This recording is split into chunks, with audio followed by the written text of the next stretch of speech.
It's been an exciting few weeks as the library started to open. You can now return items that you had at home and pick up holds that you had. So I've, I've roughly broken down this talk into about 4 different pieces. One is the most frequent questions that we're getting about how to pick up holds, making an appointment, and that sort of thing. And then kind of tier 2 of the questions that we get most frequently. I've got photos of what the library looks like right now. It does not look familiar to me, and I imagine it wouldn't to you either. And then talk a little bit about the future. That said, if you have any questions, please just I'm here to answer them. So we are, as you are probably aware, you can now pick up holds. When we closed the library in March, we had about 750 items that we were holding for people to pick up. And I just checked this morning, we have 2,900 right now. So we have a significantly higher number of items that we're holding. In order to pick up a hold, we're asking that people make appointments. And the reason for that is that we have so many items that are being returned. We have so many items that we are putting on hold for people. We have a limited number of people in the building, which I'll talk about a little bit later. And so by making appointments, we're able to but when you have an appointment, about an hour before you arrive, we go to the hold shelf, we gather everything that you have on hold for you, and we check it out to you, we put it in a bag, and then we put it to the side until you arrive so that you can pick it up. And by doing it in that way, we are able to, you can just drive in, we hand you, or we put your bag in the vehicle, and you can drive off. Do you need to make an appointment? I'll tell you a secret, you don't really need to make an appointment. It makes it a little bit easier for you in the sense that you can come and go pretty quickly when you have an appointment. What people have been either calling and saying, can I show up later today? And we do everything we can, depending on how busy it gets, to get people's holds ready. And then other people just kind of show up and ask us for their holds, and that is actually fine too. People end up sometimes waiting for about 20 minutes, but if you are happy to, walk around in the garden or just wait for a little bit, we're happy to get your items for you. We are so happy to be back in the building, and we're so happy to be seeing people and being able to process what items that we can. There's just a little bit of, I don't want to call it normalcy, but because it's not quite normal in there. How do you go about making an appointment? You can do that by calling us. There's an online form for making your own appointment. We have 3 spots that are open every 10 minutes. That's just new yesterday. We had only 2 spots open every 10 minutes, and now we have 3 spots open every 10 minutes. If you get a text notification that your holds are in, there'll be a link in that text that will take you to the appointment form. If you get an email, there should be a link in the email that will take you to the appointment form. If you get a phone call, you can just call us back, and we're happy to do it over the phone. When I'm in the building, I'm frequently on the phone desk, and it can take some time to get back to everybody because we have only one person answering the phone right now, but we do have a process to make sure that we answer everybody's call. Once you make an appointment, this is one of our most frequent questions. Every time an item comes in for you, you will get notification that an item came in, and that notification is automatic and says, please make an appointment. And as a result, what has happened is that people are making an appointment for every item that has come in. So they have 5 items, they've made 5 appointments. And and there's no need to do that. You can do that, that's fine. But when you have an appointment, about an hour, as I said, about an hour before you arrive, we take everything that's on the shelf that we're holding for you, check it out, and put it in a bag. So between the time you schedule the appointment and the appointment itself, everything that comes in will be checked out and given to you at that time. What if you can't get an appointment before your hold expires? No worries. We want you to get these items. We did extend usually you have a week when an item arrives on hold for you.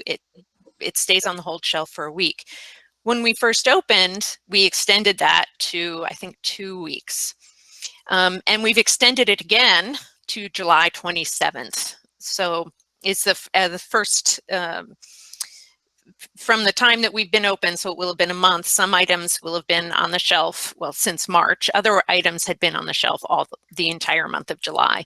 We just want to make sure that everybody has the opportunity to get their items, and that's not as easy as it once was. So if you are concerned, just give us a call, send an email. We want to get those items to you as well.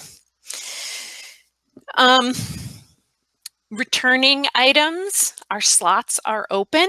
So the return slots are now open. What happens when you return an item? We're holding all of our, everything that's returned, we quarantine for 72 hours. And as it is, I think yesterday we almost got through checking in items from July 3rd.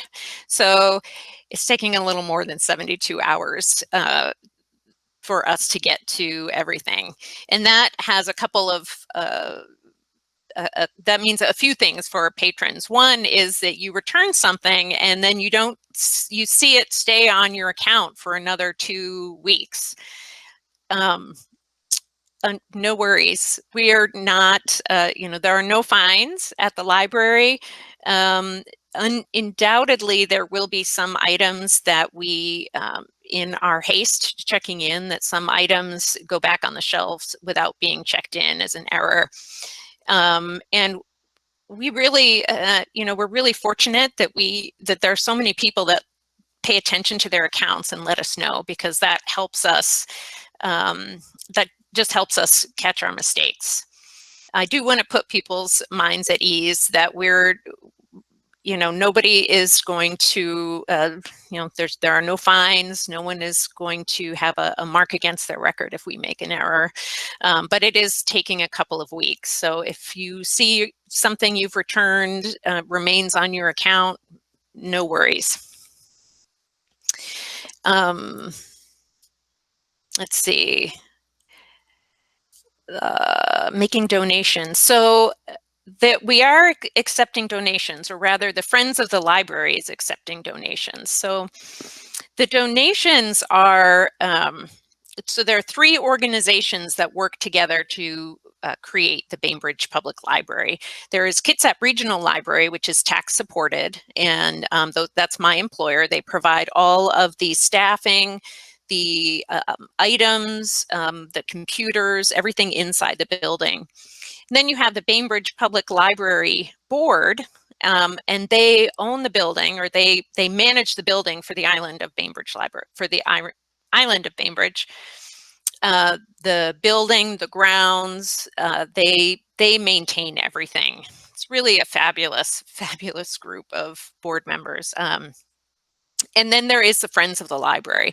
The Friends of the Library, they are the ones that are accepting donations. They put on the sales, and the money that they earn from those book sales, they give to the staff for some programming. They also give it to the board, the Bainbridge Island Public library board so that they can maintain the building.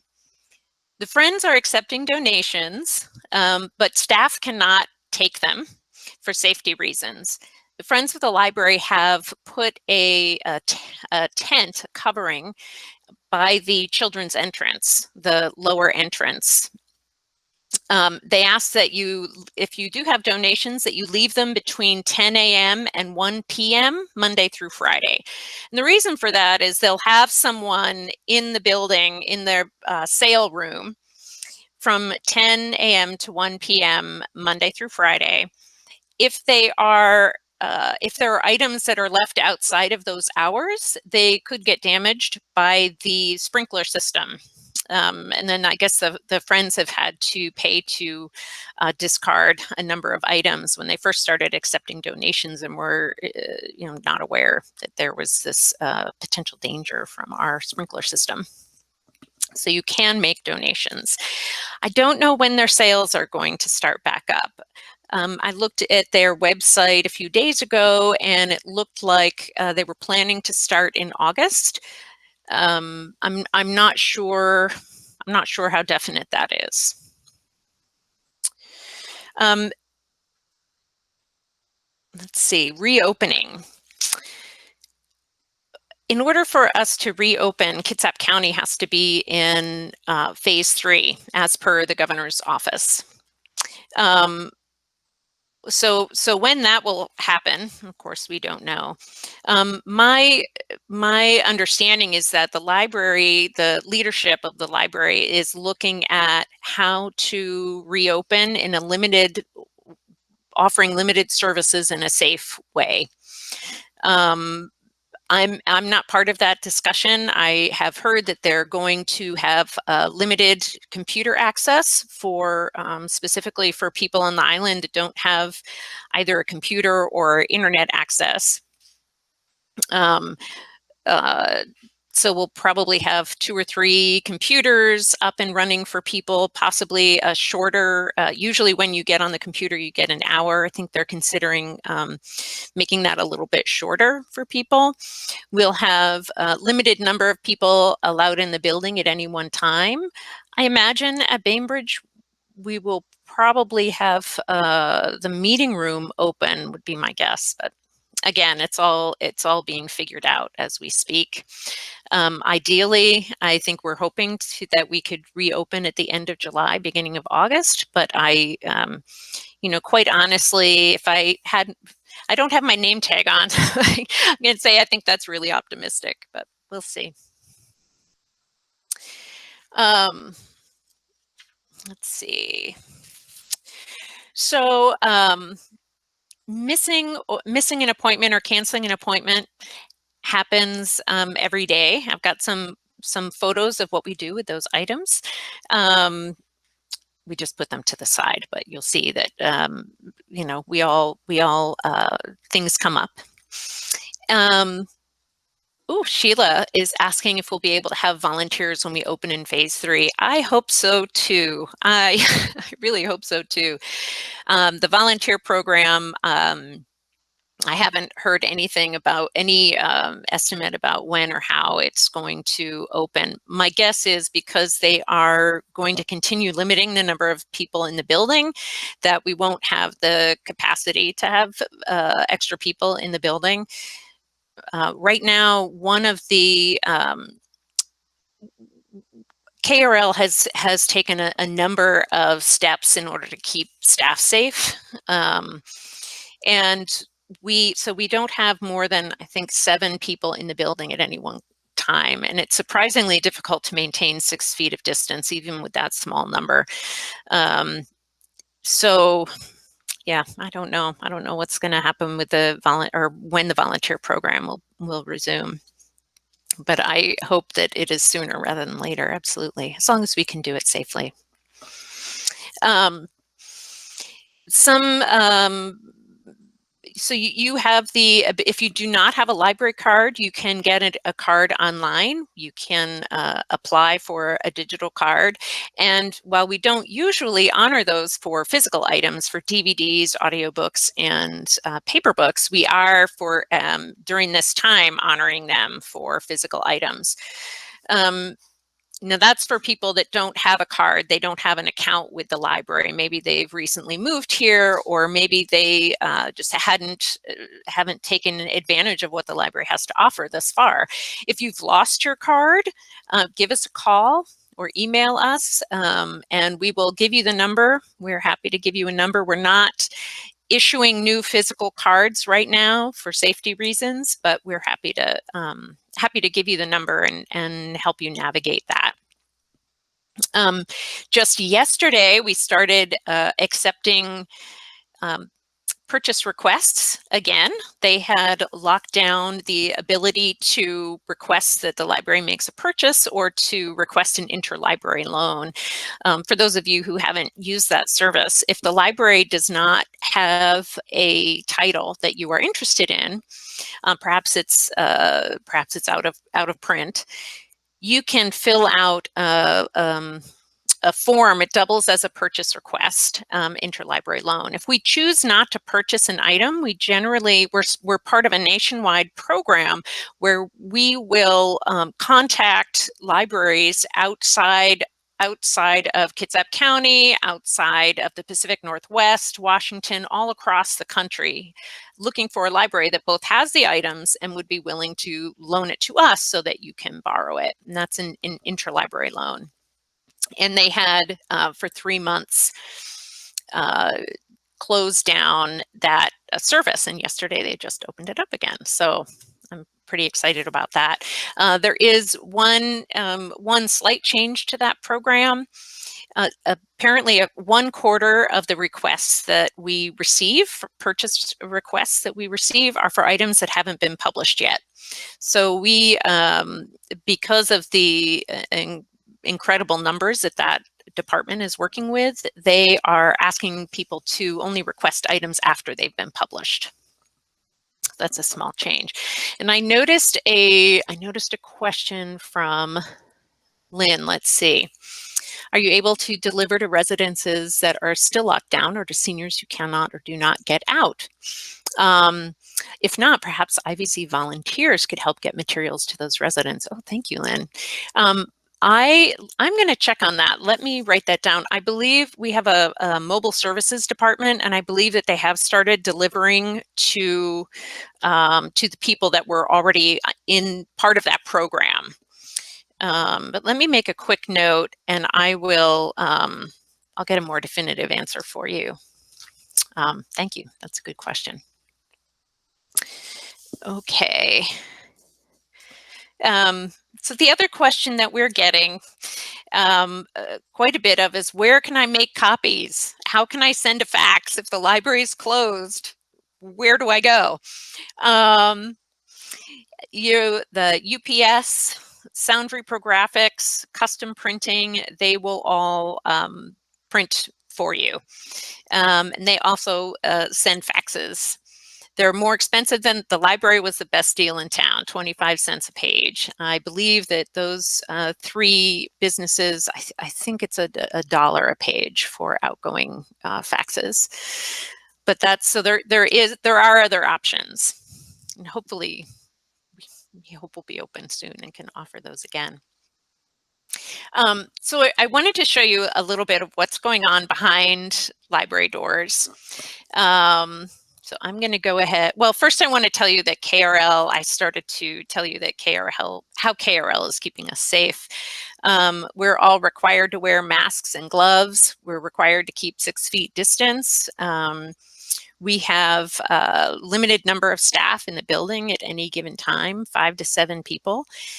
We have assigned entrances. So I think people with the last names A through M walk in the upper door. And the rest of the alphabet goes downstairs. We're not using the staff room anymore. We have each chosen a disparate location in the building. So you know, we have just a few chairs left that are set out, and so, you know, this corner's Narda's and that corner's Susan's, and then I'm in this corner or someone else's downstairs. So we have disparate areas that we have labeled with our names so that we're not risking our social distance. We have a number of staff that are in high-risk groups that are either working from home or, and what they're doing is answering email questions that people have emailed in, or doing professional development from home. We also have other folks who, like myself, I am not in a high-risk group, but my partner is. So I'm working in the building, but not directly with patrons. So there are a variety of ways that KRL is really supporting our desire to stay safe, or our comfort levels in terms of being safe. We are required to wipe down all of our workspaces before and after use. We have all of our staff meetings are digital. We have 2 staff meetings every week that are digital, so people call in and we just check in with each other. So it's much to KRL's credit, I think, the steps that they have taken to support us and make sure that we are comfortable. So I want to go ahead and show you some photos that I took. Can I share? Okay.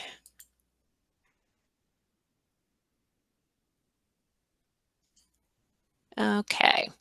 So this is, oops, give subtitles. I don't want to do that. Here we go. So this is our meeting room right now. These are all of the crates that, whoops, these are the, let me go back. So yesterday I counted, we have about 120 crates that are full of items that have been returned to us, but we haven't checked them in yet. And on the outside of each crate, we have labeled the date that the items were returned, and also whether the items are adult items, children's items, or if it's media, CDs and DVDs.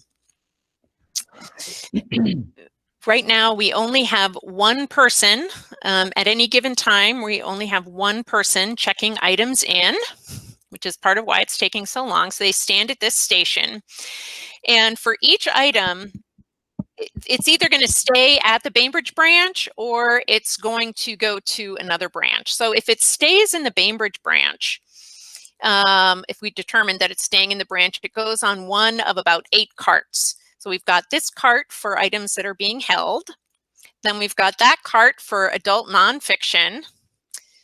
This cart for graphic novels, adult fiction, large print, new adult fiction and travel. We've got young adult fiction, new young adult fiction, young adult manga and comics. We've got DVDs, audio, books, music, and then all of these items go in a specific place on one of these 2 carts. So so that's for each item, and only each item that's going to stay in the library. So you can see how this slows down the process considerably, just, you know, figuring out where to put each item. For those items that are not staying in the library, they go in one of these bins. So there's one bin for each location at the library, in the library system. Some locations have one bin for items that we have checked in and they're on hold for one of their patrons. And a second bin for items that we've checked in. It's not on hold, but it just belongs at that location. That's its shelf home is at that location. So even if it's not staying at the library, we have all of these items.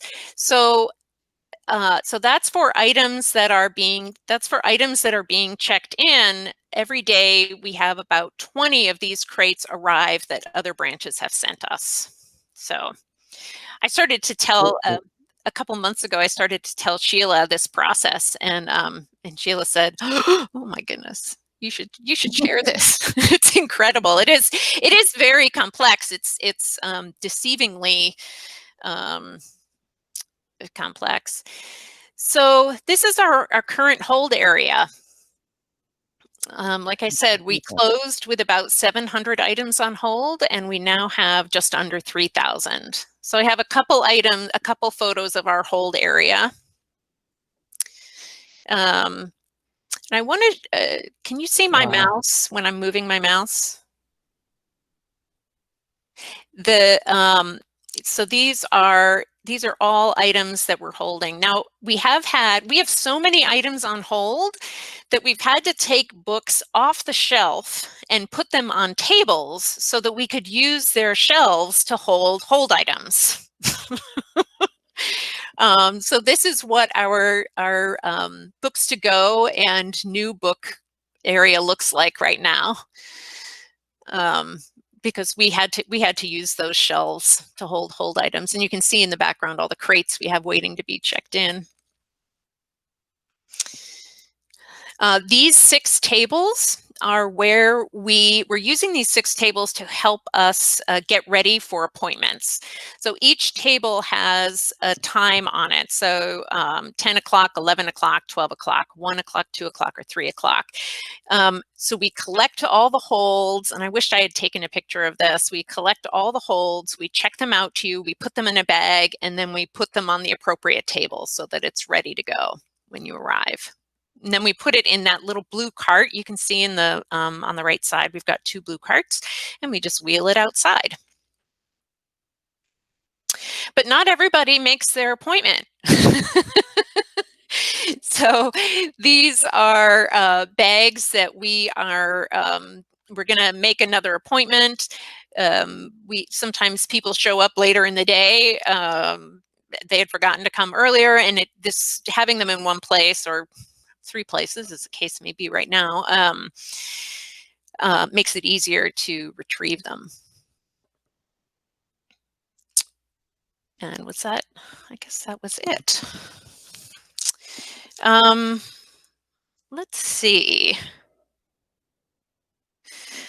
So, I know what I wanted to share with you, and I'll stop sharing. So every day, I've stopped sharing.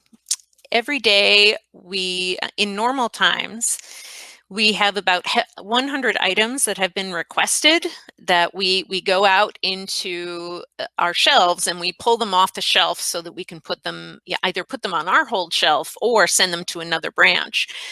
About 100 every day. And when we first got back, we had a hold list. We had a list of items that was 3,000 items long. So I guess I wasn't the only one at home putting items on hold. Other people were also perusing our catalog and putting items on hold. And for the first time, I reached our limit. You can only have 50 items on hold at any given time. And that has been really frustrating for me because I have more than 50 items that I would like to put on hold, like to have on hold. So I want to let's see. I see that there are a couple of questions. Let me open that up and see. Oh, was everybody able to see the picture? Yes, once I figured it out.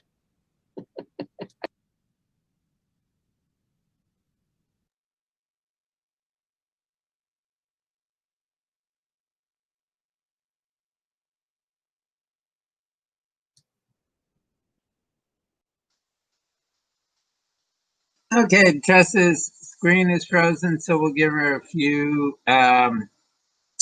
minutes and see if she can come back with us.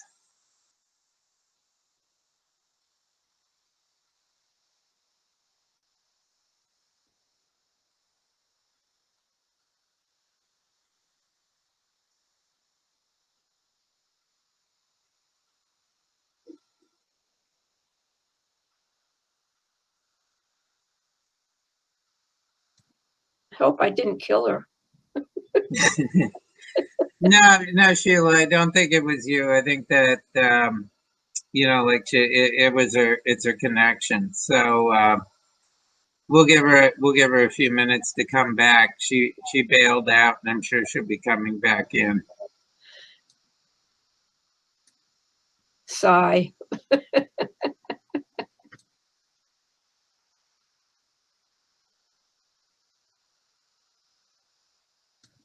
This is so fascinating, though, to find out how they're doing all of this.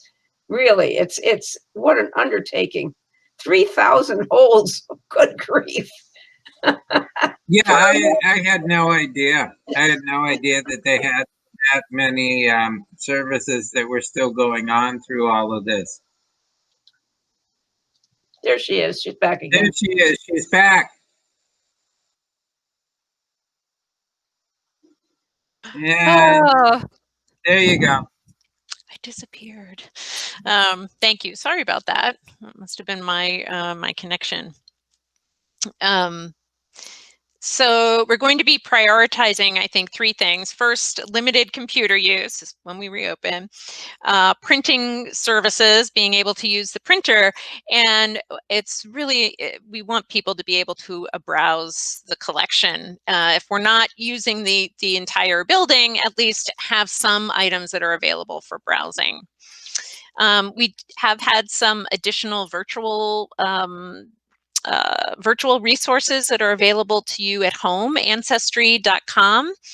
In the past, you were not able to access that from home, and you can right now. The Washington State Library is helping to fund, it's our tax dollars at work. They are helping to pay for that services for public libraries all over the state. We also have a new service called Artist Works. So if you ever wanted to learn how to play the mandolin or the ukulele or the flute or the drums or sing, they are personalized music lessons, which are pretty interesting. The library did just announce to staff that all of our programming is going to be virtual through 2020, through the end of the year. So we are in the process of planning some programming around elections. One of my colleagues, Priya Chari, has started what I think has been just a really fabulous bi-weekly event, which is the Anti-Racist Learning Circle. Every other, I think it's the first and third Thursdays. And she includes suggested reading and watching or listening pieces on our website, on our calendar, and we break into small groups during the Zoom event, and it's been really fascinating event if that interests anybody. Actually, you know what? I am going to share my screen, and I'll show you right where that is. Okay. So from our website, krl.org, I'm going to scroll down to our calendar right here. And I'll go to August. I'm going to click on the next button. And the first Thursday, August 6th. Oh, maybe it's a second Thursday. Let's see. There we go. So the Anti-Racism Learning Circle, August 13th, and I'm going to go ahead and click here to open it up.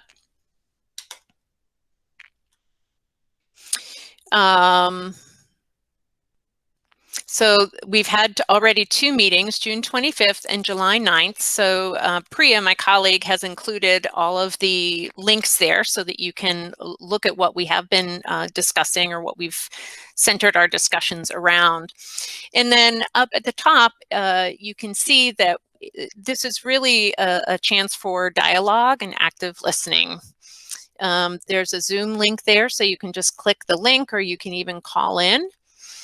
And if you have any questions, you can email Priya. She has her email address there. to ask her any questions. And then there are several other librarians, myself included, that are helping to guide smaller discussion groups. We meet as a large group first and then break off into smaller groups so that we can have a more participatory discussion. And so there are librarians in each of those groups helping to lead the discussions. Yeah, and then I had a question about making donations. Is there anything the volunteers want us to do before we leave the books out for them? Oh, that's a good question, Bob. The having the items in a bag of some kind is helpful in terms of moving the items into the building from outside. Other than that, I don't think so. No, it's just the main thing is dropping them off Monday through Friday between 10 a.m. and 1 p.m. And that's just so they don't get damaged by any water. Okay, thank you. Yeah, thanks, Bob. Has anyone had any trouble or any with library service or any questions? I just want to say I've been so terribly impressed with what you folks have been doing. It's been absolutely fantastic.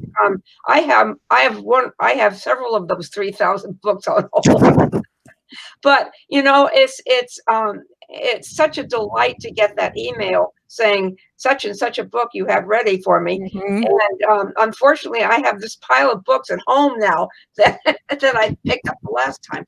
And I just the attitude, the enthusiasm, the caring that you have about the books and about us, your patrons, are just wonderful. I want to congratulate you all on that. Thank you.